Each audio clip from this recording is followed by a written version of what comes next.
Do the rich people cringe and say, don't tell them that, Robert? Yes. Don't tell people what you know. Right. Keep them poor. So my father was the head of education, PhD, all that stuff. I go home and ask him, said, why don't we learn about money in school? And he looked at me and says, because the government doesn't let us teach that subject. The government tells us what we can teach and what we can't teach. And I thought that was strange. And I said, but aren't we going to school to learn about money? He says, no, your job is to get a job. I said, but you get a job to earn money. He goes, no, you're supposed to just get a job. I went, no. Isn't the purpose of a job to earn money? He goes, you're correct. I said, so why don't I just learn about money? I can skip the job part, you know? And he got flustered and he said, if you want to learn about money, why don't you ask your best friend's father about money? And I said, why? That's Mike. So why ask him? He says, because Mike's father is an entrepreneur. And I said, what are you? He says, I'm an employee. I'm a government employee. I went, oh, what's the difference? He says, the difference is an entrepreneur must know about money, or they're no longer entrepreneurs. And he says an employee doesn't have to know anything about money, because the government will take care of them, the company will take care of them. So I'm all confused. But I took my dad's advice and I trundled over to Mike's father's office and knocked on his door and I said, hey, I'm here, 9 years old. Teach me about money. He says, beat it, kid, you know. But that's where the story of Rich Dad, Poor Dad started. And finally, through persistence, my rich dad started teaching me about money on one condition. And that condition was he would never pay me. He says, the moment I pay you, you think like an employee. He says, that's the trap. Entrepreneurs work for free. And now I'm 9 years old, my head's cracking in half.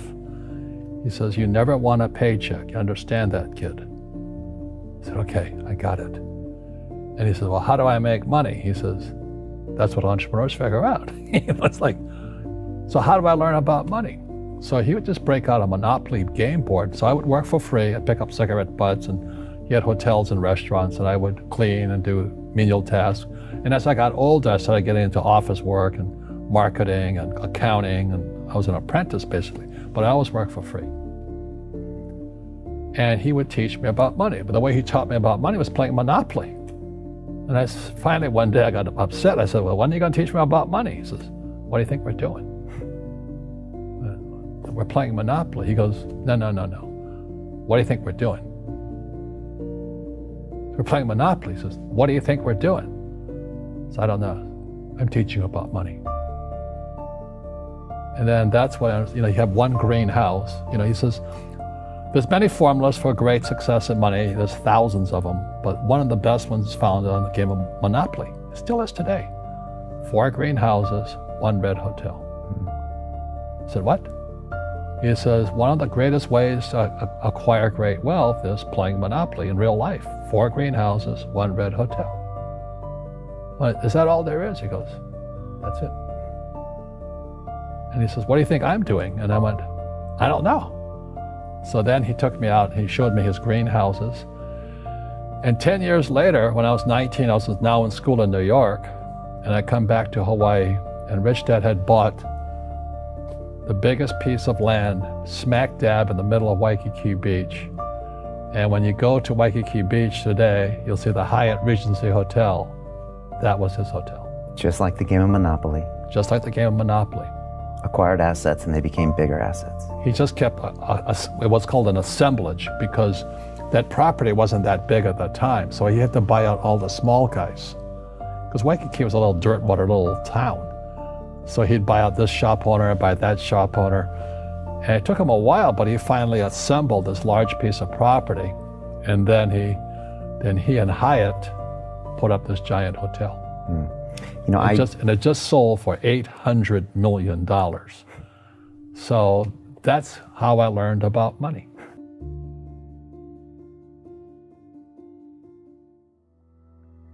I've had financial crashes. I've had people stab me in the back, but they're all good because I grow from it. That's spirituality. Right. You know, people who are afraid of making mistakes, like they teach in school, they don't ever grow. Because spirituality is there's good and there's bad, there's right and there's wrong, there's up and there's down. Most people only want to be right, they only want to be positive. Well, you can't have that. That's not reality. Well, I wasn't poor by most people's standards, but I came from a family with a poor attitude, if you know what I mean. Because rich, poor, middle class, poverty starts with a fundamental attitude. Poverty is passed on. It's taught in your families. And middle class is taught in families.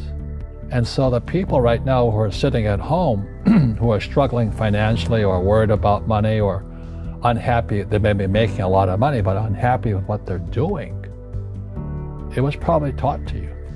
You know, your superego was taught, get a job, work hard, or you'll never be rich, or the rich are evil, or whatever. The school system will never teach you about money.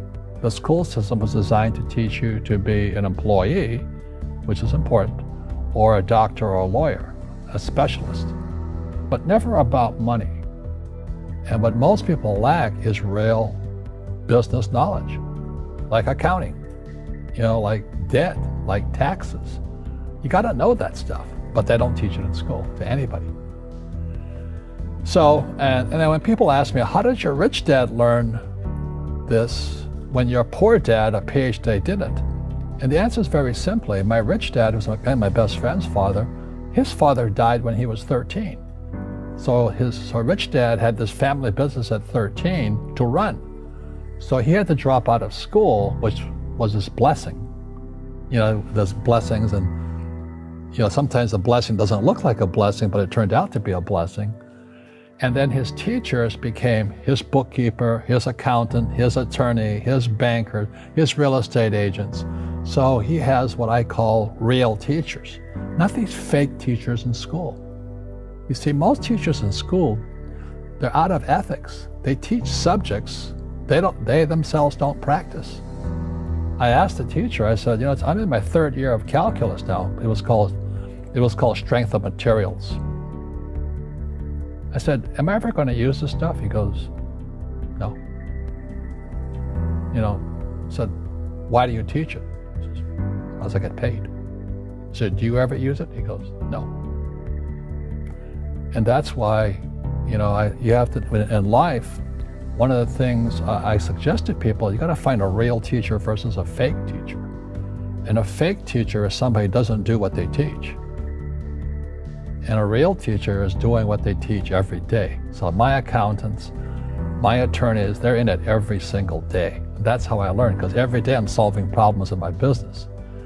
So I have accountants and attorneys and bankers and all these people on speed dial because I'm solving problems with my team. I see you giving this knowledge out, and yeah. Do the rich people cringe and say, don't tell them that, Rob? Yes. Don't tell people what you know. Right. Keep them poor. But, you know, unfortunately, the poor, as was in the Bible, I'm not real religious, the poor will always be amongst us because it starts up here. Right, it's that fear mentality. It's in their words, you know, and the words become flesh. Again, I'm not really religious. I flunked out of Sunday school also. But when they say I can't afford it or I can't do that, they go down. They become what they say. My PhD daddy says, what do you think I am, made of money? I can't afford that. And my rich dad would say, that's why he's poor. Poor people say, I can't afford it, I can't do that, I don't have time. Because it's an escape. It's an escape, you know what I mean? It's easy to say, I can't afford it. And your rich dad used to say what instead of, I can't afford it? How can I afford it? How can I do that? You know, what would it take, or why should I do that? He says that a question opens the mind, a statement closes the mind. See, when you say, I can't afford it, your mind shuts down, and you become what you say. Rugby is a team sport, but so is soccer. The rules are different. And other people are golfers. They play by themselves. And so everybody's different. So my game financially is business, number one. Second is real estate. So what I say to young people is, you find your game.